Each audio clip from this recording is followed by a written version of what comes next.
So we've now seen how we can use Express to create endpoints, and then how we can send those endpoints requests from outside our program or even across the internet, getting back some response from our server code. In this video, I want to talk a little bit more about HTTP, which is the protocol that underlies this entire request and response exchange.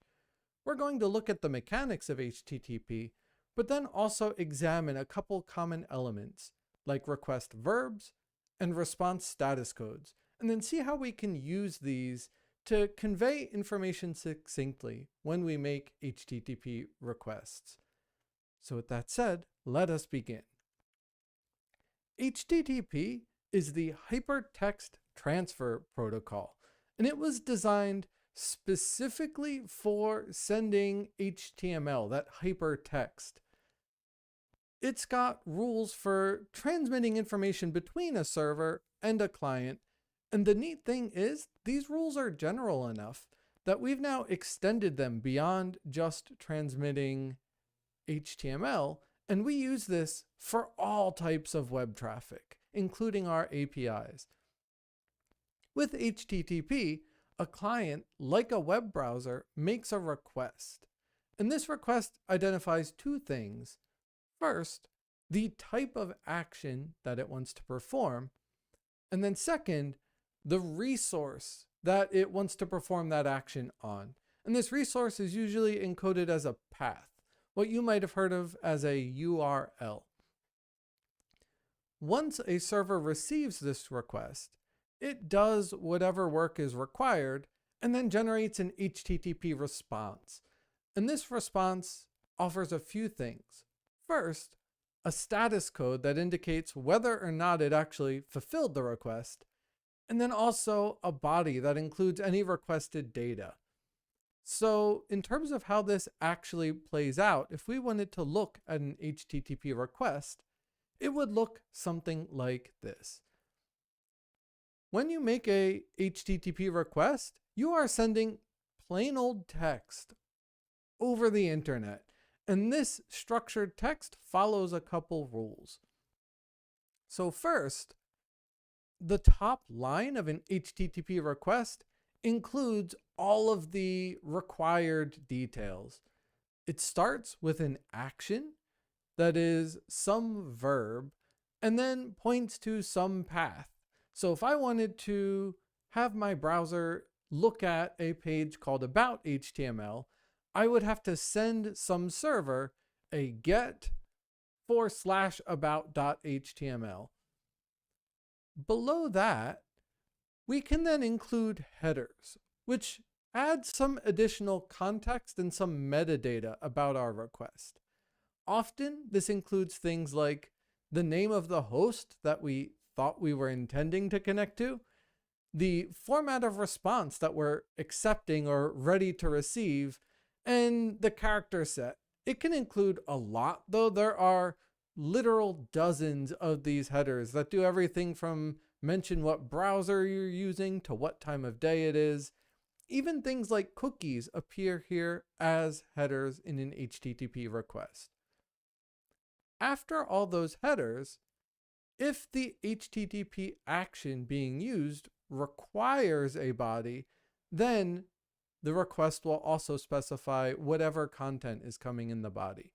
As we saw in our last video, some requests like posts use this space to send sensitive information or large quantities of information that wouldn't really fit right up in query string parameters.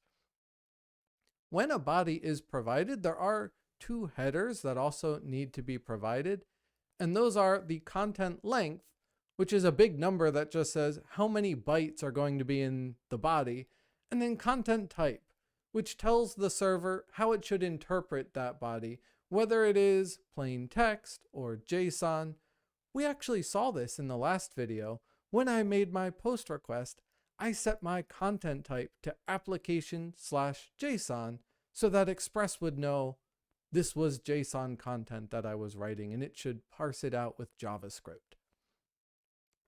So that is the format of an HTTP request, And like I said, the only truly necessary line here is that first one where we've got the verb and the action.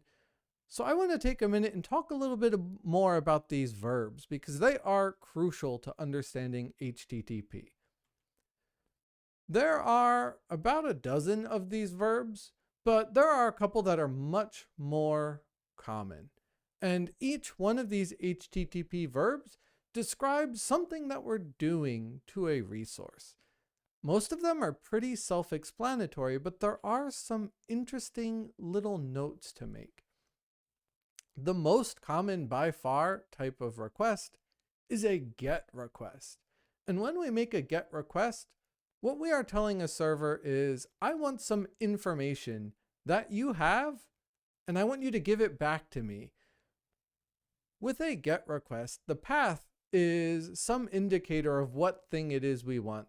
So when your browser is asking for a web page, it is saying, I want a file that lives in this place. Go get that for me and return it back.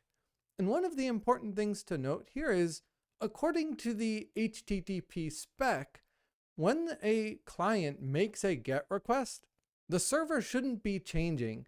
A GET is a request to read some information.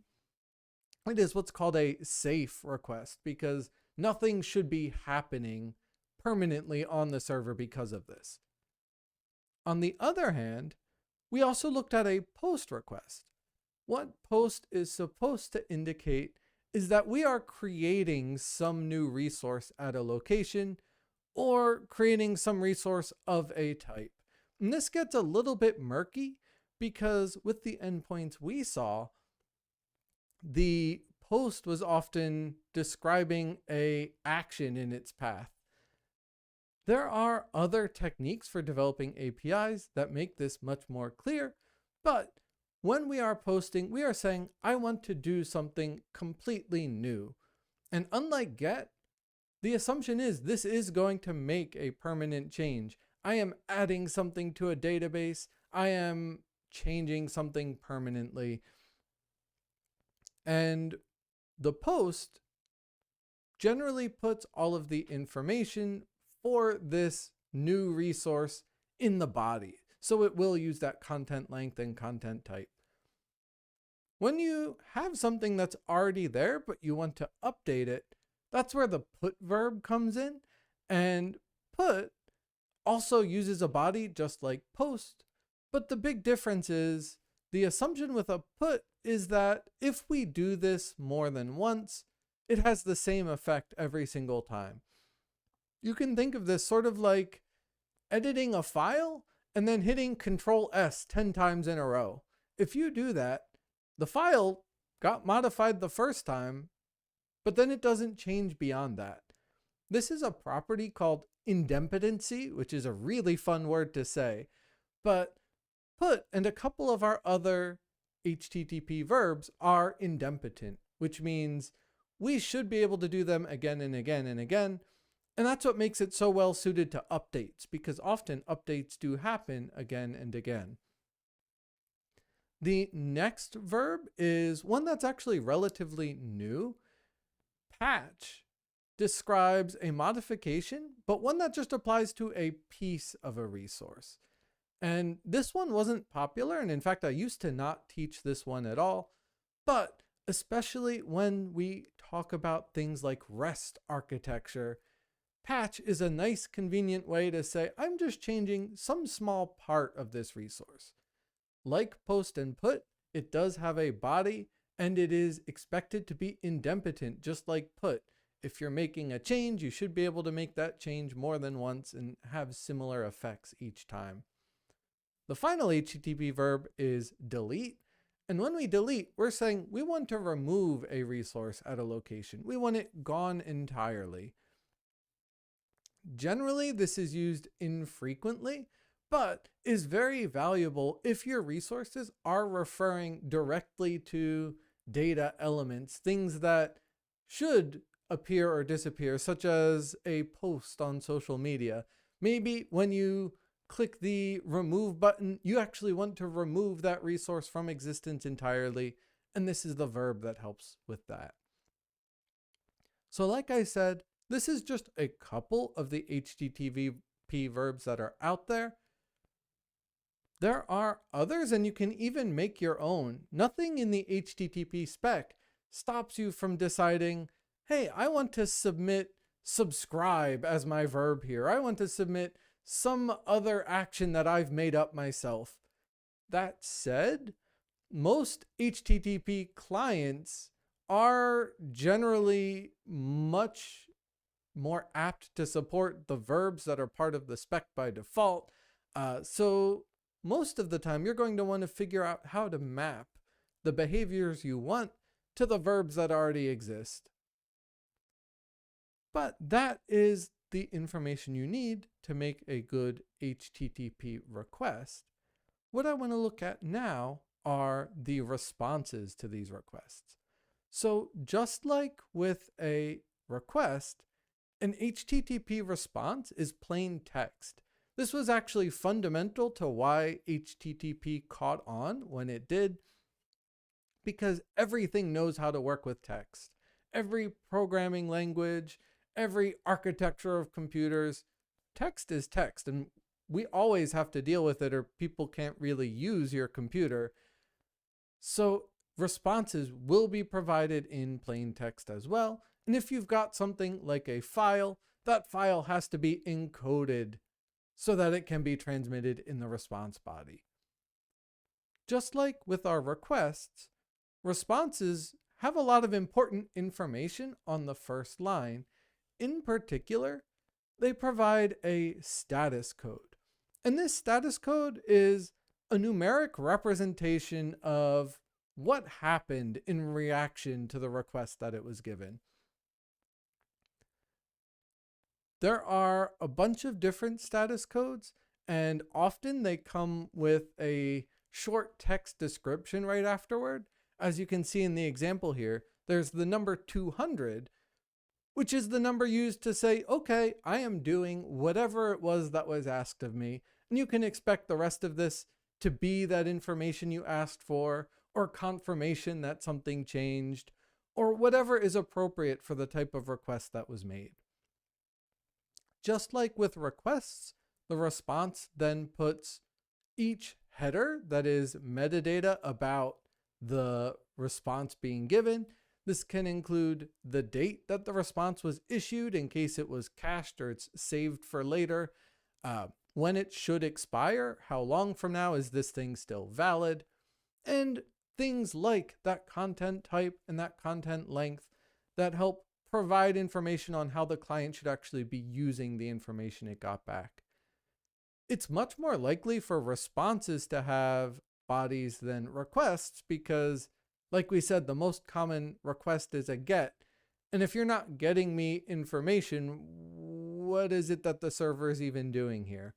So just like we looked at request verbs, I also want to take a minute and talk about these response codes. So response codes are coming from a server and they're saying how that server is responding to the request. But the nice thing about these status codes is that they're very well organized. Our status codes are all going to be a 3-digit number, and the first digit of that number is going to describe what type of response the server is giving. If it starts with a 2, that means the server is trying to do whatever was asked of it. A simple code like 200 just says, yes, I'm doing it, but there are more specific codes that say how it's doing it, whether the work has begun, whether there is no response expected, things like that. If a code starts with a 3, then the server is communicating that the thing you wanted no longer lives there. This is useful if you're designing an API or you're designing a website, and over time, where things are and how they're organized has changed. Maybe you've renamed your politician endpoint to legislator, and anyone that's going to politician, you don't want to just act like it never existed. You want to say, hey, it now lives over here instead. That's done with 300 status codes, and these can be permanent, they can be temporary, or they can otherwise indicate other aspects of why this change occurred, how long it will occur, and what other resources might be affected. Codes that start with a 4 say the client has done something wrong. This wasn't actually a valid request that you're making, and so I refuse to fulfill it. This can be something like a 404, the classic single status code that everyone knows about, where you're saying, the thing you're looking for doesn't exist. I can't find it. It can also be something like a permissions error. A 403 error says, I know where that thing is, but you're not allowed to see it.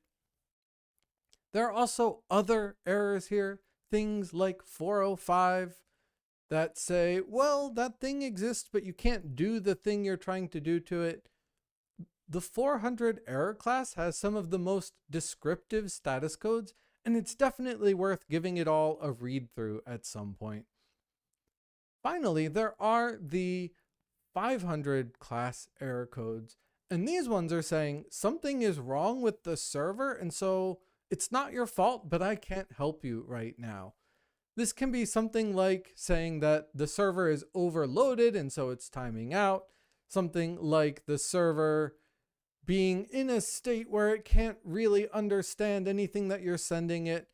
And just like 400, there are a lot of very specific error codes here, but the fundamental difference is someone receiving a 400 error code should expect that what they're trying to do will never work. They are doing something wrong, whereas 500 error codes say that something is wrong on the server, it's a bug of some sort, or it's something that isn't the fault of the user and their request might work again in the future.